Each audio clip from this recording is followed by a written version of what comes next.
ஆமாம் அரசே, ஆமாம். இப்புலவன் கொண்டு வந்த பாடலை குற்றம் கூறியவன் யார்? அவன் இவன் என்று பேசினால் பதில் கொடுக்க மாட்டார்கள். ஓ, தங்களை விட பெரியவர்கள் இங்கு உள்ளாலோ? இது அரச சபை அன்று, இது தமிழ் சங்கம். இங்கு சகலருக்கும் சம உரிமை உண்டு. அதனால் தான் தருவி கொண்டு வந்த பாட்டி குற்றம் கூறினீரோ? தவறான பாட்டிற்கு ஏது பரிசு? அதை தடுத்தவன் நான் தான். யார் இந்த கிழவன்? முத்தமிழ் சங்கத்தின் தலைமை அமைச்சர். அதனால் தான் ஆணவத்தில் ஆடுகிறாரோ? முதற்கண் இந்த பாடலை இயற்றவர் யார்? யாமை இயற்றினோம்.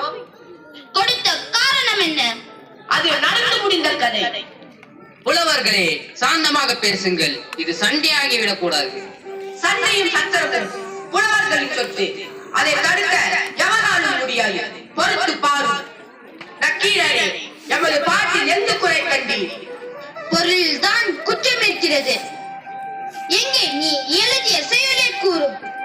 கொங்குதேல் வாழ்க்கை அன்சரி தும்பி காமம் செப்பது கண்டது மொழிமோ பைலியது கெளிய நட்பின் மயிலியல் செறியற்று அறிவை கூந்தரில் நரியவும் உளவோ நீ அறியும் பூவே. பாடலின் உட்கருத்து என்னவோ?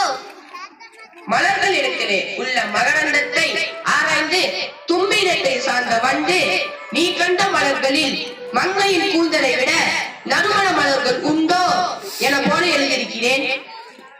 மங்கையரின் கூந்தலில் இயற்கையாகவே நறுமணம் உள்ளதா இல்லையா?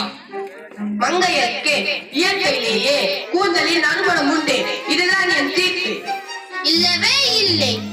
வாசனை திரவியங்களை பூசிக்கொள்வதாலும் தொடர்ந்து மலர்களை சூடிக்கொள்வதால் தான் பெண்கள் கூந்தலில் மனம் இருக்கிறது.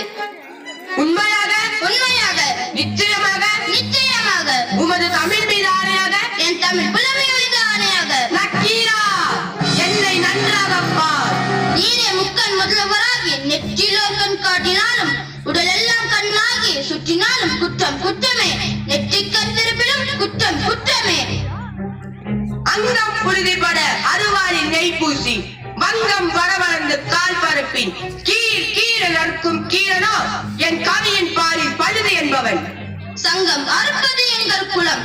சங்கர இருக்க ஏது குலம்? வயகும் உளுற்றும் நாள் பழுதாகும். நக்கீரா, என்னை பார்.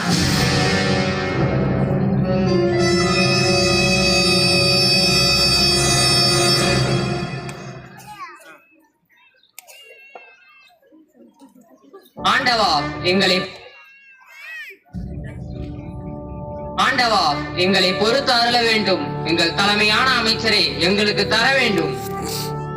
பாண்டிய மன்னா, அமைச்சர்களே எழுதுகிறீர்கள். திருவிளையாடல்களில் இதுவும் ஒன்று. கீரா, எழுந்து வா. அரணே, என்னை மன்னித்து விடுங்கள். உன் போல் யாரும் இருதுண்டு வாழ்வதில்லை. நக்கீரனே, உன் தமிழோடு விளையாடத்தான் நாம் இங்கு வந்தோம். வந்திருப்பது இறை என்று அறிந்தோம். நெற்றிக்கண் திறப்பினும் குற்றம் குற்றமே என்று வாதாடிய நின் தமிழ் புலமைக்கு வாழ்த்து. வாழ்கனின் தமிழ் தொண்டு. மன்னர் சொன்னது போல் 1000 பொற்காசுகள் தருவிக்கே கொடுக்க வேண்டும். தருவியே 1000 பொற்காசுகளை பெற்றுக் கொள்ளுங்கள்.